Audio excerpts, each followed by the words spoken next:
په څه شي پسې ګرځې؟ د یو وکیل په نمبر پسې.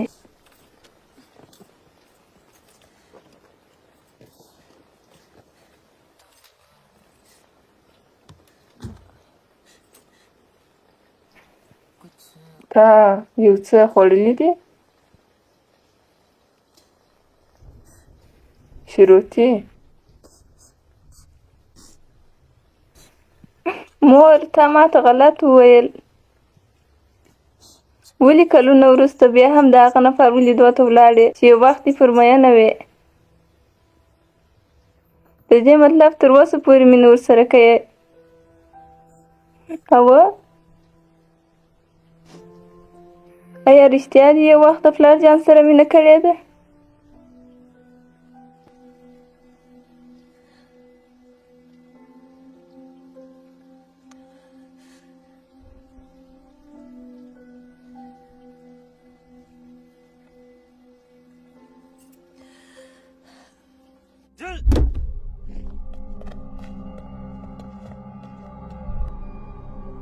ښاغلی چترال لطفا هغه پرېږده، مه کوه. هغه ته قانون سزا ورکوي صاحبه، مه کوه.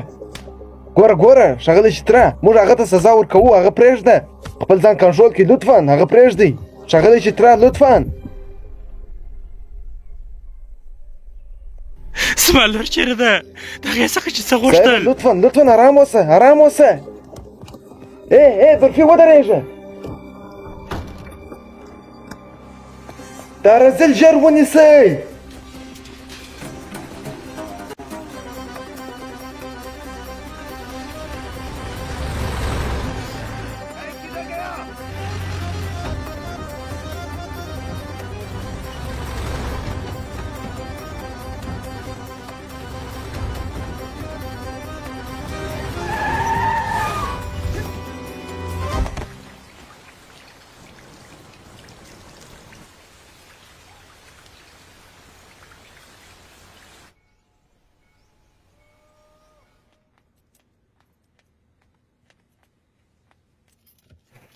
بله.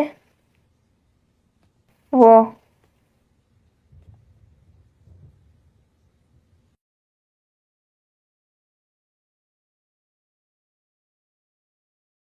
سمه ده قومندان صاحب، زه اوس درځم.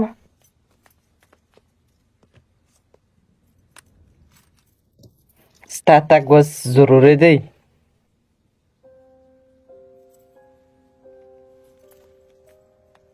شروطي که ولاړې بیا نسې راتلی.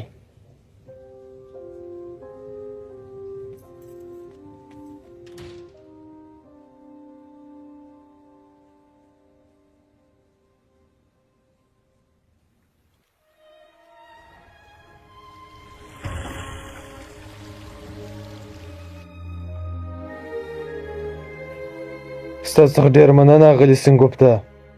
که رښتیا ووایم زه نه پوهېدم چې د چا سره اړیکه ټینګه کړم. هر چا ته چې به مې زنګ وهي هغه ناظرې دی. موږ نه پوهېږو چې جلمین چا وژلې ده، خو چې هر څوک موږ څخه پوښتنه وکړي موږ دی ورښیو. خو ډېر ژر به په پوه سو چې اصلي قاتل څوک دی. خو تر هغه وخته د ده په زندان کې ساتل هم ښه کار نه دی. موږ هغه نه سو پیدا کولی، خو تاسو په هغې پسې کتلی سئ. دی ډېر په غټه قضیه کې بند راغلی دی اغلې سینګوپته. هغه ډېر زورور او قدرتمند خلک دي. زه وایم چې دی باید ته د ځان سره بوځې. په ژوند کې هر چا ته باید د ژوند کولو دوم چانس ورکړو.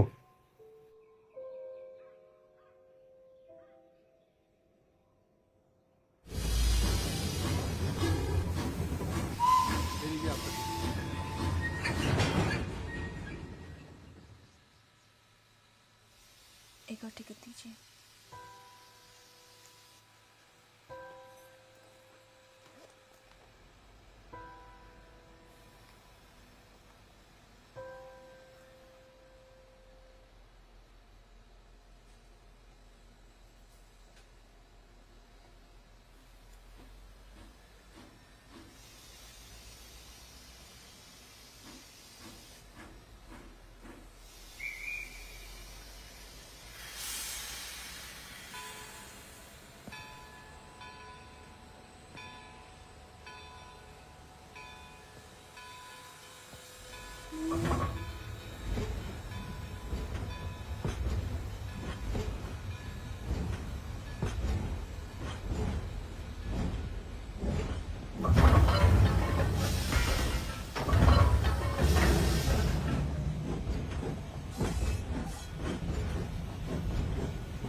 نه پوهېږم چې ولې د برفي تر څنګ د وخت تېرول ډېر ښه احساس و ماته راکوي. یو زه ډېره خوشحاله ومه.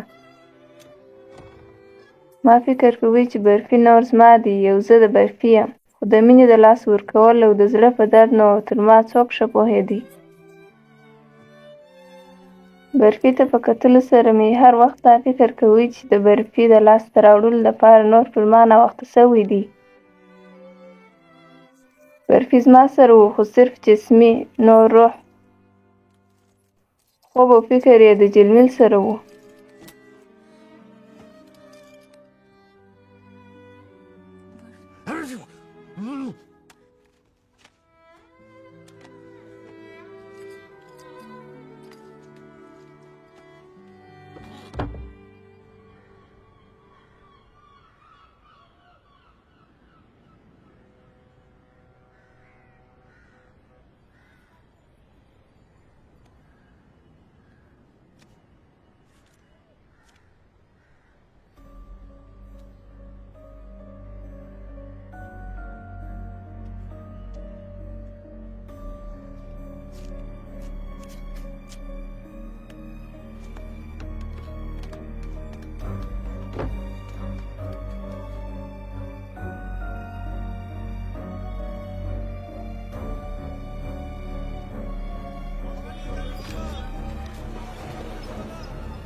نو ته برفي یې او په جلمیل پسې راغلی یې، خو اوس ولې راغلی؟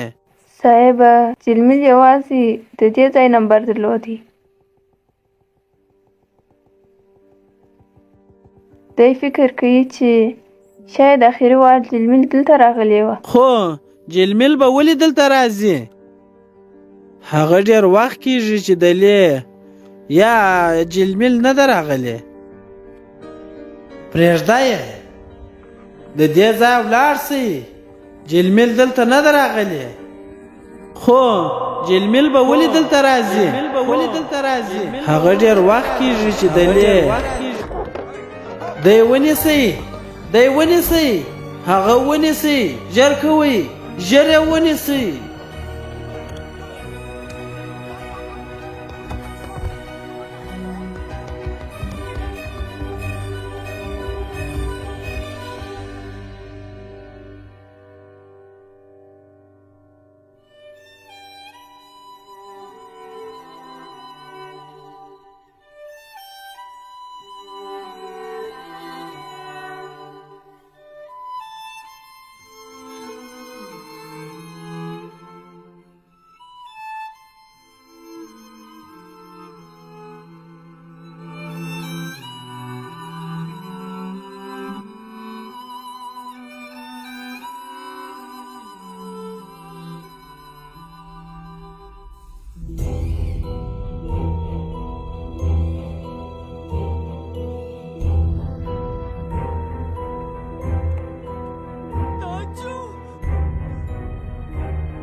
یو بل چاته مو هم ویلي دي؟ یا ډېر ښه چاته مه وایاست. ما څه کړي وای؟ زه مجبوره وم. ما فکر وکړ چې هغه یو ځای پټه کړم تر څو د هغې شتمني او پیسې زما سي. زما پلار خپله ټوله شتمني او هستې زما نه بلکې د هغې په نوم کړل او ټول اسنادونه یې د جلمیل په نوم کړل. ما دغه یوه مکې درلودل چې خپله ټوله شتمني د جلمیل د نوم څخه خپل نوم ته واړوم. ما غلطي وکړل، ډېره غټه غلطي. دا جو باور وکړئ چې جلمیل پر ما ډېره ګرانه ده. نو اوس غواړې چې بیا هغه خپل کور ته بوځې؟ هو، زه او مور یې بېله دې ژوند نسو کولی. ولې؟ ستا لکه چې پیسو ته ضرورت نسته؟ جلمیل دلې بیخي خوشحاله ده.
دا جو چپ ولاړ و او هېڅ یې نه ویل. صرف یې کتل چې برفي څونه لیونۍ مینه کوي د جلمیل سره. هغه نو د جلمیل فیصله وه چې دا زموږ سره پاتې کېدله او که یې هم دې غوښتل چې د برفي سره ولاړه سي.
ما هم خاص همداسې ژوند غوښتی لکه زما د نیکه او انا ژوند.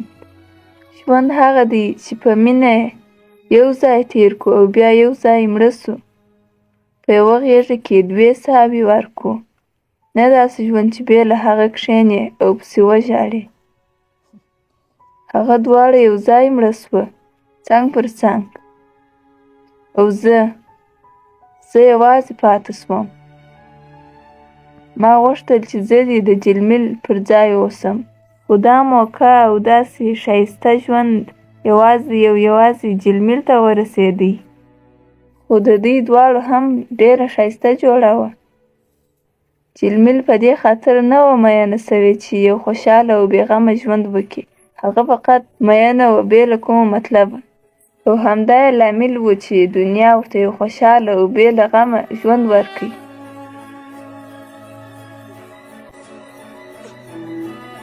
د دې فلم دوبلای سکیپ پروډکشن کړې ده. ژباړن او لارښود سهیل محمدي.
चल गुमसुम तराने चुप के गाए आधी आधी बांट ले आजा दिल की ये ज़मीन थोड़ा सा तेरा सा होगा थोड़ा मेरा भी होगा अपना ये आशियाँ इतनी सी हंसी इतनी सी खुशी इतना सा टुकड़ा चांद का ख्वाबों के तिनकों से चल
चल गुमसुम तराने चुप के गाए आधी आधी बांट ले आजा दिल की ये जमीन थोड़ा सा तेरा सा होगा थोड़ा मेरा भी होगा अपना ये आशियां इतनी सी हंसी इतनी सी खुशी इतना सा टुकड़ा चांद का ख्वाबों के तिनको से चल बना